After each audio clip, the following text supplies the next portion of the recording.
ప్రేక్షకులందరికీ నమస్సుమాంజలి. శుక్లాం భరధరం విష్ణుం శశివర్ణం చతుర్భుజం ప్రసన్నవదనం ధ్యాయేత్ సర్వవిఘ్నోపశాంతయే. అగజా ఆనన పద్మార్కం గజాననమహర్నిశం అనేకదంతం భక్తానాం ఏకదంతముపాస్మహే ఏకదంతముపాస్మహే. ఓం శ్రీ మహాగణాధిపతయే నమః. ఓం శ్రీ మాత్రే నమః. మనం ఈ మే నెల మాస ఫలితాలు చెప్పుకుంటున్నాము. ఈ మాసంలో ఎవరికి ఏ మంచి జరుగుతుంది, ఎవరికి కొంచెం అనుకూలంగా లేదు అనేది ఈ మాస ఫలితాల్లో మనం ఇప్పుడు తెలుసుకుంటాం. మే నెలలో ముఖ్యమైనటువంటి విషయాలు ఏంటంటే సరస్వతి నది పుష్కరాలు ఒకటి వస్తున్నాయి. అట్లాగే హనుమ జయంతి, అంటే తెలంగాణలో హనుమ జయంతి ఆల్రెడీ చైత్ర పౌర్ణమికి అయిపోతుంది, కానీ ఆంధ్ర సైడు హనుమ జయంతి మే 22న ఉన్నది. అలాగే ఈ వ్యవసాయానికి సంబంధించి అయితే డొల్లు కర్తరి, నిజ కర్తరి ఈ మే నెలలో జరుగుతాయి. అది ఎట్లాగంటే 4/5/2025న డొల్లు కర్తరి ఉంటుంది. అట్లాగే 11/5/2025 నుంచి 28/5/2025 వరకు నిజ కర్తరి ఉంటుంది. ఈ మే నెలంతా మనకి విపరీతమైన ఎండలు ఉండే అవకాశం అందరికీ అనుభవమే. తదుపరి కన్యారాశి. ఈ రాశ్యాధిపతి బుధుడు.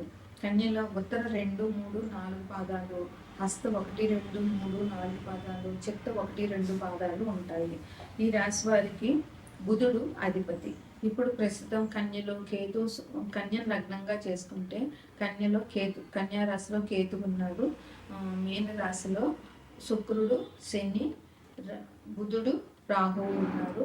ఈ రాహువు మీనరాశి నుంచి కుంభరాశికి ఈ నెల 19న మారుతారు. అట్లాగే మేషరాశిలో రవి ఉన్నారు. వృషభ రాశిలో గురువు ఉన్నారు. వృషభ రాశిలో ఉన్న గురువు ఈ నెల 15వ తారీఖున వృషభ రాశి నుంచి మిథున రాశికి మారుతారు. గురువు ఏ రాశిలో అయినా 1 సంవత్సరం ఉంటారు. ఆయన ప్రతి సంవత్సరం రాశి మారినప్పుడల్లా ఏదో ఒక నదికి పుష్కరాలు వస్తాయి.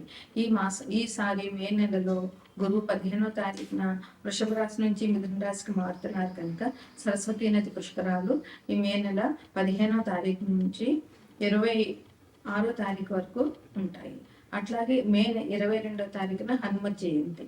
అంటే హనుమ జయంతి తెలంగాణ వారు చైత్ర పౌర్ణమికి చేసుకుంటారు, కానీ ఆంధ్ర ప్రజలు మాత్రం హనుమ జయంతి ఈ నెల మే 22న చేసుకుంటారు. ఇంకా ఈ వ్యవసాయదారులకి 4/5న డొల్లు కర్తరి, 11/5 నుంచి 28/5 వరకు నిజ కర్తరి ఉంటుంది. దీనివల్ల నీటికి ఇబ్బందులు వ్యవసాయదారులు ఎదుర్కొనే అవకాశం ఉంటుంది. అంతేకాకుండా నీరు దొరకకపోవడం వల్ల వ్యవసాయదారులు ఇబ్బంది పడతారు. అందువల్ల వీళ్ళు ప్రత్యామ్నాయ ఏర్పాట్లు చేసుకోవాలి. ఈ కన్యా రాశి వారికి ఈ మాసం మరి మంచి యోగదాయకమని కాదు, అట్లాగని బాగలేదని కాదు, కొంచెం బాగానే లాభ మిశ్రమంగా ఉంటుంది, శుభలాభ మిశ్రమంగా ఉంటుంది. అంటే ఆకస్మికంగా ధన ప్రాప్తి జరిగే అవకాశం ఈ రాశి వారికి ఉంది. అంతేకాకుండా ఆర్థికంగా చాలా అభివృద్ధిలోకి వస్తారు. అనుకూలంగా ఉంటుంది. ఈ మాసం అంతా వీరికి అనుకూలంగా ఉంటుంది. ఎవరికైనా కోర్టు వ్యవహారాలు ఉన్నాయంటే అవి అనుకూలంగా వచ్చే అవకాశం చాలా ఉంది. వ్యాపారస్తులకి చాలా బాగుంటుంది. బుధుడు వ్యాపారానికి కారకుడు. అట్లాగే బుధుడు మేన రాశిలో ఉంచి కన్యా రాశిని తన సప్తమ దృష్టితో చూస్తున్నారు కనుక రాష్ట్రాధిపతి బుధుని దృష్టి ఉంది కనుక వ్యాపారస్తులకు బాగానే ఉంటుంది. అయితే కేతు లగ్నంలో ఉన్నారు కనుక కేతు దేన్నైనా కట్ చేస్తుంటారు కనుక కొంచెం ఆచితూచి అడుగేయవలసిన అవసరం చాలా ఉంటుంది. కేతుకు పరిహారాలు చేసుకుని వీరు ఏ పనిని ప్రారంభించినట్లయితే, కేతు పరిహారం అంటే గణపతికి చేయడమే. మనం ఏ కొత్త పని మొదలు పెట్టినా గణపతికి పూజ చేస్తాం కదా, అట్లాగే ఏదైనా కొత్త పని చేయబోయేవాళ్ళు, విద్యార్థులు సపోజ్ పరీక్షలకు వెళ్తున్న వాళ్ళు గణపతి ఆలయ సందర్శనం చేసుకోవడము, గణపతి స్తోత్రం చదువుకోవడము చేసి వాళ్ళు కొత్త పని ప్రారంభించినట్లయితే కేతు గ్రహ అనుగ్రహం జరుగుతుంది. అట్లాగే బుధుడు ఆశీర్వచనాలు కూడా వీళ్ళకి దొరుకుతాయి.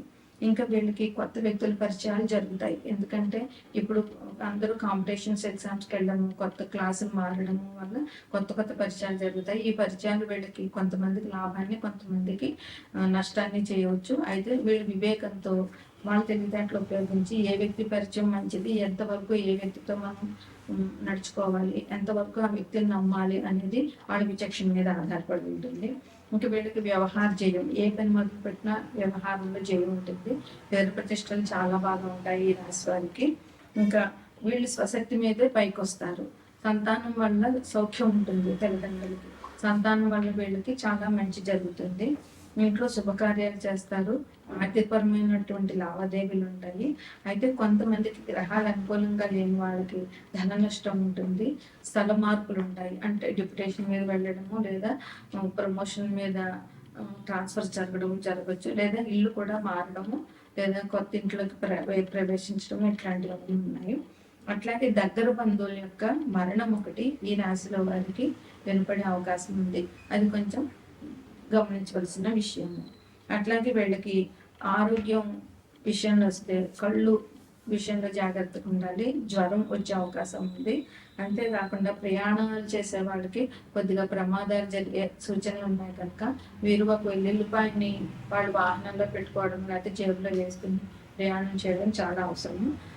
ఈ రాశి వారికి ఈ నెలలో ఔషధ సేవనం అయితే తప్పకుండా జరిగే అవకాశం ఉంది. ఇక ఈ రాశి వారు బుధవారం నాడు గణపతి ఆలయానికి వెళ్ళి గణపతికి నేతి దీపం పెట్టడం వల్ల, గణపతి స్తోత్రం చేసుకోవడం వల్ల వీళ్ళకి అంత మంచి జరిగే అవకాశం ఉంది. ఇది ముఖ్యమైన పరిహారంగా చెప్పుకోవచ్చు. తదుపరి రాశి, చివరి రాశి మీనరాశి. మీనరాశిలో ప్రస్తుతం లగ్నంగా తీసుకుంటే ఇందులో శుక్రుడు, శని, రాహువు, బుధుడు 4 గ్రహాలు స్థితి పొందున్నాయి. అయితే రాహుగ్రహం ఈ నెల 19వ తారీఖున మీనరాశి నుంచి కుంభరాశిలోనికి వెళ్తుంది. అప్పుడు రాహుగ్రహం ఈ రాశి వారికి వ్యయంలో ఉంటుంది. అట్లాగే వీరికి ద్వితీయంలో రవి ఉన్నారు మేషరాశిలోను. అందువల్ల రవిగ్రహం అనుకూల వీరికి చాలా బాగా ఉంటుంది. తృతీయంలో గురువు ఉన్నారు. ఈ గురువు వృషభ రాశి నుంచి మిథున రాశికి ఈ నెల 15వ తారీఖున మారుతారు. కర్కాటకంలో కుజుడు ఉన్నారు. కన్యలో కేతుడు ఉన్నారు. ఈ రాశిలో ఉండేటటువంటి నక్షత్రాలు ఏంటంటే పూర్వభాద్ర 4వ పాదము, ఉత్తరాభాద్ర 4 పాదాలు, రేవతి 4 పాదాలు ఉంటాయి. ఈ రాశి వారికి గ్రహాల మార్పు ఎట్లా ఉందంటే రాహు మీనంలోంచి కుంభంలోనికి, రవి మేషం నుంచి వృషభంలోనికి, గురువు వృషభం నుంచి మిథునంలోనికి మారుతారు. గురువు వృషభం నుంచి మిథునంలో మారడం వల్ల సరస్వతి నది పుష్కరాలు వస్తాయి. గురువు ఒక రాశిలో 1 సంవత్సరం ఉంటారు. అందువల్ల గురువు ఇప్పుడు వృషభంలో సంవత్సరం పూర్తయింది. ఇప్పుడు మిథున రాశిలోనికి వెళ్తారు. వచ్చే నెల మే వరకు కూడా గురువు మిథున రాశిలోనే ఉంటారు. అంటే అతిచారం వల్ల కర్కాటకంలోకి మధ్యలో వచ్చినా కూడా మళ్ళీ వెంటనే మిథున రాశిలోనికి వెళ్తారు. ఈ అతిచారం గురువు అతిచారం ఏ గ్రహం అయినా అతిచారం అంతా మంచి ఫలితాన్ని ఇవ్వదు. అందువల్ల ఈ రాశి వారికి గురువు అనుకూలత బాగానే ఉంటుందని చెప్పవచ్చు. ఇంకా విషయం ఏంటంటే గురువు 12 సంవత్సరాలు ఒక రాశిలో ఉండడం వల్ల 12 రాశులు మారాలంటే 12 సంవత్సరాలు పడుతుంది. అందువల్ల గురువు రాశి మారినప్పుడన్నా కూడా ఏదో ఒక నది పుష్కరాలు ఉంటాయి. ఇంకా వ్యవసాయదారులకు చెప్పాలని అంటే 4వ తారీఖున డొల్లుకర్తలు ఉంది. 11 నుంచి 28 వరకు నిజకర్తలు ఉంది. అందువల్ల నీటికి సంబంధించినటువంటి సమస్యలు వ్యవసాయదారులకు బాగా వచ్చే అవకాశం చాలా ఉంది. ఇంకా ఈ నెల 22వ తారీఖున హనుమత్ జయంతి ఉంది. తెలంగాణ వాళ్ళకి హనుమత్ జయంతి ఏప్రిల్లో జరిగిపోయింది. కానీ ఈ రాశి వాళ్ళకి ఆంధ్ర వాళ్ళకి మాత్రం హనుమత్ జయంతి ఈ నెల 22న ఉంటుంది. ఈ రాశి వాళ్ళకి చాలా యోగకాలం అని చెప్పవచ్చు. బుధ శుక్రుల అనుకూలంగా ఉండడం వల్ల ఆదాయం చాలా బాగుంటుంది. సాహసోపేతమైనటువంటి నిర్ణయాలు తీసుకుంటారు. వీరికి దూర ప్రయాణాలు కలిసి వస్తాయి. సభలు సమావేశాలకి అటెండ్ అవుతారు. ఆర్థిక పరిస్థితి కూడా చాలా బాగుంటుంది. ఆర్థిక పరిస్థితి బాగుంటే సగం సమస్యలు తీరిపోయినట్లే. అట్లాగే స్నేహితుల ఇంట్లో జరిగేటట్టు శుభకార్యాలకు వీళ్ళు అటెండ్ అవుతారు. వీళ్ళ ఇంట్లో కూడా వీళ్ళు శుభకార్యాలు చేసే అవకాశం చాలా ఉంటుంది. వృత్తి వ్యాపారాలు చేసే వాళ్ళకి చాలా బాగుంటుంది. వ్యాపారస్తులందరికీ కూడా చాలా అనుకూలంగా ఉంటుంది. ఏ రకమైన వృత్తి చేసే వాళ్ళైనా కూడా చాలా అనుకూలంగా ఉంటుంది. వీరు ఉన్నతమైనటువంటి స్థితికి ఎదిగే అవకాశం ఉంది. ఈ రాశి వాళ్ళకి ఈ నెల చాలా చాలా ఆనందంగా గడిగేటటువంటి అవకాశం ఉంది. వీళ్ళు అంకిత భావంతో పనిచేయడం వల్ల అధికారులు మెప్పు పొందుతారు. అట్లాగే పెద్దవాళ్ళ పరిచయాలు జరుగుతాయి, గౌరవ ప్రతిష్టలు పెరుగుతాయి సంఘంలో. మంచి వాళ్ళ పరిచయం వల్ల వీళ్ళకి కూడా సంఘంలో గౌరవం పెరుగుతుంది. వాహన సౌఖ్యం ఉంది, కొత్తగా వాహనం కొనుక్కోవాలనుకుంటున్న వాళ్ళు వాహనాలు కొనుక్కుంటారు.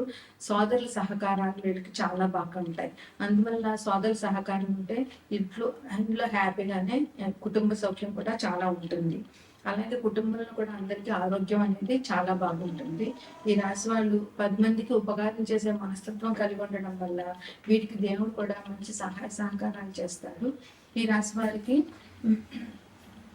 పంచముఖ ఆంజనేయ స్వామి దర్శనము, హనుమాన్ చాలీసా పఠనము ఈ రాశి వారికి చెప్పుకోదగినటువంటి పరిహారాలుగా చెప్పవచ్చు.